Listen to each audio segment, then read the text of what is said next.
What is going on, gunfighters? Welcome to Gunfighter Life, the podcast where we talk about guns, gunfighting, tactics, hunting. As in today's episode, adjacent things like camouflage, gear, the right way with Almighty God at the center, Judeo-Christian values, and real-world first-hand experience. I'll forego the lengthy bio for this episode. Been blessed by Almighty God with the things He's allowed me to do. Been a professional gunfighter most of my adult life. Military, law enforcement, private contracting. I've also been a hunter since a very early age. Been a professional big game hunter and guide. Been blessed to hunt all over this beautiful country. And that's what today's episode is going to be about. Turkey hunting made easy. Or D.I.Y. turkey hunting. Or getting gobblers on the cheap, right? I don't know. It's a working title. See, the thing is that I think marketing, hype, and everything would have you believe that you got to have some uber Gucci kit, crazy specialized shotgun, $60 a box ammo, camouflage is only one notch down from the Predator that Arnold Schwarzenegger fought in the jungle, just to take this bird with a brain the size of a pea. And it's just not so. That's what we're going to talk about today. If you could like, subscribe, leave a review of the podcast if this is not your first rodeo. If you know somebody that would also like this, hopefully you'll share it. With that, let's get into it. By the grace of God, turkeys have made a significant comeback in our country in the past several decades. With that, which is a good thing, turkey hunting has kind of taken off, and a lot of companies trying to take advantage of that have pushed a lot of new products on the market. And let me just say that there's nothing wrong with that, right? If your lifelong goal has been to if you have a lifelong goal to get all the variants of turkey on the planet, Rio Grande turkey, the Eastern turkey, the Merriam's turkey, etc., and you really saved up a bunch of money and have traveled all the way to Texas to do specialty turkey hunting, then yeah, you probably want all the advantage you can get. You probably don't mind spending $60 on a box of ammo. It's going to give you every advantage in 3 extra yards of range or whatever. Because you spent so much on the trip and so much time. And I get that, and I'm not putting that down, and I'm glad that there's new products on the market. But I think a lot of times people fall into this trap of believing they have to have that to kill a turkey. Well, how do you reckon our forefathers killed all their turkey? How do you think the Pilgrims, our forefathers, the popularity of camouflage, like actual commercial camouflage patterns, can be measured in decades, not millennia. Right? How did Native Americans take turkey? So if you think about it logically, you don't need all that stuff to take turkey. So don't think that you have to the latest, greatest camouflage pattern, because if you wear the one from last year, the turkey's going to know because he saw people in that camo pattern last year, and you're just not going to get a turkey because you don't have the latest, greatest Louis Vuitton camouflage. It's not how that works, right? They got a brain the size of a pea. Let's go through a couple of things to hopefully help you get some gobblers this spring. Now, unless you're talking about archery, probably you're doing it with a shotgun. In most places now, that's the law. Hunting turkey with a shotgun. And they'll do all kinds of restrictions to make it harder for you to have to get closer, like shot size restrictions. Don't fall into the trap that bigger is always better. Number 6 lead shot out of a full choke shotgun is fine. In fact, you're probably better off with whatever shotgun you have with a full choke and buying a couple of different brands of less expensive number 6 shot and seeing which one patterns out of your gun and actually shooting it at different ranges than buying some brand new turkey specialty model shotgun and some super expensive, crazy Elon Musk era alloy turkey shot that you don't do a bunch of practicing with because it's too expensive. Lead number 6 shot has been killing turkeys a long time. Turkeys have not gotten on Amazon and bought body armor. It wouldn't matter because you got to shoot them in the head and the face generally anyway. The head, the neck. That said, lead number 6 shot will work fine. You can use bigger. Now check your local legislation. There's all kinds of crazy turkey laws. So shot size may vary in your area. Whatever the limit is, if you're going to stay within the law, stay within that. But don't assume that bigger is always better. Don't assume that you always want bigger shot, because there's that trade-off, right? The shotguns are kind of like opposite day ballistics. The bigger the number, the smaller the shotgun for gauge. 20 gauge is smaller than 12 gauge. Shot size, same thing. 6 shot is smaller than 5 shot, smaller than 4 shot. But don't think bigger is always better. Don't think that, 4 shot or 2 shot is necessarily better than number 6 shot, because you get less of it in the shell if you're comparing apples to apples. It's going to be shot size per weight, and we'll go with 1 1/4 ounce, because that's a pretty standard vanilla load for a 12 gauge. 1 1/4 ounce. You can get some lighter, you can get some heavier, but let's do 1 1/4 ounces. Number 6 shot, 281 for pellet count. Number 5 shot, 212. Number 4, 169. And number 2, 109. So let's say you're thinking, I want number 2. Number 2 is bigger. Bigger is better. America. Well, maybe I'm not telling you number 2 shot is bad, but you get 109 for 1 1/4 ounces versus number 6 shot where you get 281. And you could choose that, but do it based on your, training and experience. Run it through your choke. Run several different loads through your choke. See what your shotgun likes. See what is most effective to you. Here's a good way to do that. Go buy some turkey targets. Of all the money you're going to spend, that's probably not very much. Or if you don't want to spend the money on that, get an index card. Index card is a pretty good approximation of kill zone you're looking at. A little bit smaller, but you see how many pellets are on that index card. That should give you a pretty good idea of whether it's acceptable load or not. Turkey targets, though, of all the things, a little bit of money on a decent turkey target is probably not a bad thing. Or just, photocopy a turkey head neck silhouette and try and test different loads. Here's the thing. Are there advantages to super ultra mega full turkey extended ported chokes? Yeah, there are. Are there advantages to super high Elon Musk era SpaceX kind of crazy alloy ammo? Yeah, I'm not saying there's not. There are real measurable advantages to those kind of rounds and those kind of chokes. But you're talking about, let's say, just for a nice round number, a 20-pound bird. Are you doing this for meat, to put meat on the table? Because that's why I hunt. Are you doing it to go out and be in the outdoors? Are you going out to look at it practically? Because what does one of those chokes cost? $60, $80? And I'm talking at the time of this recording, and I'm just rough numbers. Some of those shells can cost $50, $60 a box, and you're probably going to train with a box or two and shoot a box or two, and then have a couple of shells for hunting. So, right, how much is that bird worth to you? If you're doing it purely for sport and you're looking for the biggest gobbler to break the state record, or you're doing it because you want to check off all the turkeys, or it's just you're really passionate about it and you want every advantage, and absolutely. I'm not telling you how to spend your money. This is capitalism, baby. Go buy that stuff. If you're just doing it practically to put meat on the table, really good meat. Wild turkey is delicious. If you like dark meat, it's so good. Wild turkey is some of my favorite meat. I like good wild turkey.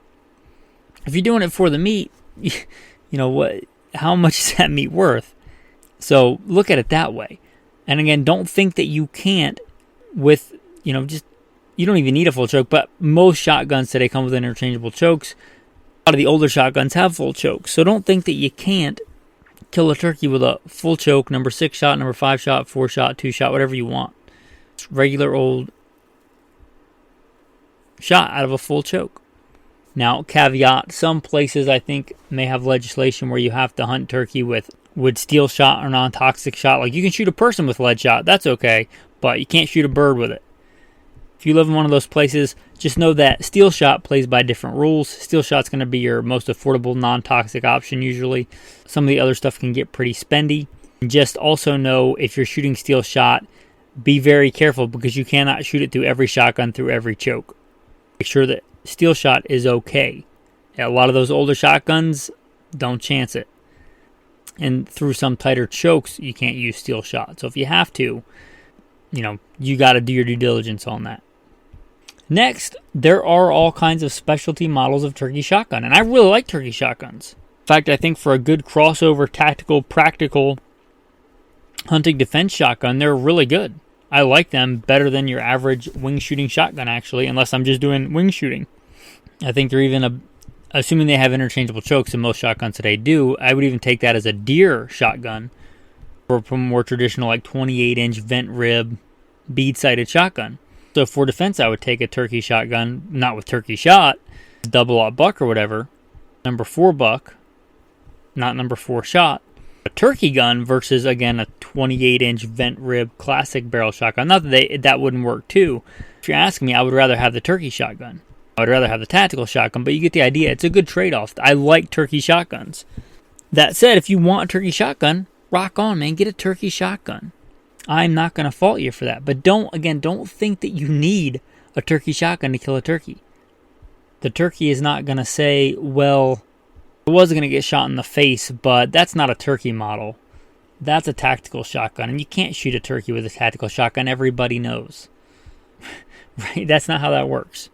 On that, if you're listening to this, there's a good chance if you're listening to Gunfighter Life, you have a tactical shotgun. And not the hashtag #MeToo tactical shotguns. It's a smooth bore and a bead. I'm talking about with legit sights. Tactical shotgun with legit sights. I prefer the old school rifle sights or a red dot. Or a lot of them have ghost ring sights. Any of those are actually pretty good turkey shotguns if they have interchangeable chokes and you can throw a full choke in them. So if you can get a full choke in that kind of tactical shotgun with decent sights, right? That's turkey shotgun is kind of irrelevant if it is a good, accurate shotgun, right? So if you have a good tactical shotgun, like my Mossberg 590 has really good ghost ring sights. It also has a red dot. I like a red dot on a combat shotgun. It'll also do very good for hunting. I hunted quail with that shotgun recently. But it's got interchangeable chokes. Throw a full choke in it, or many other tactical shotguns. If it's got good sights and you can put whatever choke you want in there, right? It's a good shotgun for it. And even if you just have an old school vent rib shotgun, especially the ones with the multiple beads, not just the one big bead in the front, but with multiple beads, especially that little small bead in the middle, those can actually be shot pretty accurately if you really are judicious about head placement, because your head is basically where your head on the back of that stock is really important. And with more traditional rifle sights or ghost ring sights, you kind of need your head in a certain place to look through the sight. On a vent rib, you can kind of fudge it a little bit, which if you're shooting a thing flying through the air with a larger spread of shot, not a super big deal. Speed is more important, but for turkey hunting, precision is. That being said, if you're really careful with an old school vent rib barrel, nothing wrong with that. Don't pick your head up off the stock getting excited looking at the turkey. You'll probably do fine. Again, test your targets, test your loads, know what distance you can reasonably take a turkey. And I don't just mean one shot, I mean several shots, because if you shot one shot at a certain distance and you got a couple of good pellets, doesn't mean that it'll do that time after time. So several shots at each distance, it starts to get questionable. 30 yards, 35 yards, 40 yards, etc. If you are training with your vent rib shotgun with a full choke, and let's just say number 5 shot, you're getting good, consistent pattern on your target at that distance, and you can kill a turkey at that distance, right? Now, as far as the calling goes for turkeys, there are a lot of different ways you can call turkeys, but a basic way I'm going to recommend: buy a simple diaphragm inside the mouth turkey call, and then practice with it when you're not around friends and families who drive them crazy. But practice when you're driving to and from somewhere when you're by yourself. You're not going to bother anybody. Like, listen to the sound of, hen turkeys and duplicate that sound as best you can with the mouth call. And kind of a thing that's good to remember when you're calling anything. Less is often more. Next, let us transition and talk about camo. Now, a lot of times when I hunt or when I guided, I didn't even worry about camo. Sometimes I'd have something camo just because the gear came in camo. Sometimes I wouldn't. Often just hunting khaki pants. Khaki the color, not necessarily like cotton dockers, but like khaki the color. It's a good all-around neutral color. And I've got no problem hunting in plaid, flannel, most of the time. Now, turkey have pretty good vision. It is a place where camo makes a difference. You can kill turkey without camo, but if you have camo, you might as well wear it. And if you have several different kinds of camo, it should go without saying, pick the one that blends in best to your environment. But pretty much any camo will work. Your old, tricolor woodland camo like I was issued when I joined the Marine Corps back when we had, the woodland camo black polished boots. That's a good camo pattern. It still works. Right? The turkey doesn't know that it's outdated. You got multicam. That'll work. You got, old German Tropentarn. That'll work. You got Rhodesian brushstroke. That'll work. What's more important than the camouflage pattern is that you sit still when the turkey is looking at you. Because you have the best camo pattern in the world. If you're moving around, it's kind of a moot point. Also, don't think that you need to get a specialty camo shotgun. If you have a camo shotgun, that's great. If you don't, just take some camo duct tape. Put it on the big areas of your shotgun. A big flat piece on the receiver. Maybe a couple of patches of it on the barrel to break up the outline. That's what camouflage does. When I was younger and I would camo a shotgun, I thought it had to be like pristine. Every little part of it had to be covered in the tape, and it had to be specialty gun camo tape. And that stuff works pretty good. But it doesn't have to be pristine, right? A couple of patches here and there of camouflage duct tape to break up the outline will work fine. As will just hitting it with spray paint if you're not worried about doing that to your shotgun. Hit it with some spray paint. That's okay. That'll work too. Some things that even are probably more important than actually wearing camouflage, hitting just some kind of paint or something, or a boonie hat to cover your face, keep it in the shadows, gloves and or some kind of paint or smear something, even if it's just old charcoal, on the back of your hands. Because if you're of European descent like myself, you've just gone through winter in a lot of the country, you might be pretty pale. So, and that stands out, especially your hands that you tend to move a lot. So your hands and your face you might want to hit, even again, if it's just some old campfire charcoal, in a couple of places to break up your outline. Hit it on the back of your hands. Obviously grease paint and stuff like that works. That's just thin gloves and or some kind of hat. Even if it's not a camo hat, as long as it's a neutral colored hat. Again, it need not to be super expensive or overly complicated. Also, some good things are turkey aren't really that concerned about smell, so you don't have to really worry about smell. And here's what's probably more important than a lot of that other stuff for your success. Like, not that other stuff's not important, like you need a shotgun, you need ammo, but what's probably more important, whether you chose 6-shot or 4-shot or 2-shot, is that you know when to move and when to not move, when to be still. This really depends on many factors. Turkey hunting can be pretty dynamic. One of the reasons it's enjoyable and I like it. So if you're hearing turkey, they're not getting close to you. If you're in, and this is not how I hunt here, but this is how a lot of people hunt here, where you just sit somewhere for hours. Probably not how you want to hunt turkey if you want to be successful, unless you only have a very small area to hunt, and those are the only turkey in your area. In which, like, let's say there's a 10% chance that they're gonna come your way. That might be your best chance if you are hunting a very small piece of like private land. But if you're hunting a really large area of land, there's lots of different groups of turkey, lots of toms with hens or something, and one group is just not interested. They're just not replying to you, not coming to you. Then move on. Try and find some that will, or take a chance and get close. But then knowing when to stop. Be still. And that can be a tricky thing, and that's situationally dependent. It's terrain dependent. How hard are those turkeys? How stressed are they? There's a lot that goes into that. But knowing when, like a Big Tom is responsive and he's replying to you and he's actually getting closer. He may reply to you every now and then, which is kind of exciting, but he's not really coming near you, and you're pretty sure you can't close the distance without him seeing you because it's a big wide open area or whatever. Maybe shift your focus and go somewhere else. As hard as it is to walk away from like a Big Tom or something like that, you think about it critically. Again, if that's your only turkeys in the only area that you can hunt, then you got to deal with what you got. Don't be afraid to move. Don't be afraid to an area and call and see what happens. Turkey hunting can be a lot of fun, and it's one of the few kind of edible things open in the spring in a lot of places. So it's a good opportunity, and hopefully the weather's nice where you are, and it's a good chance to get outside.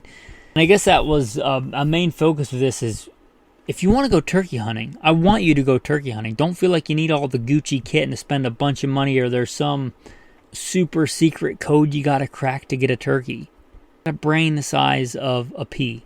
It's a bird. They're delicious. Go try and hunt one. And if you don't, you have a good day outside, hopefully. But don't fall into all the marketing hype that you need a bunch of specialty stuff to shoot turkey. If you want to spend money on that stuff, that's great, right?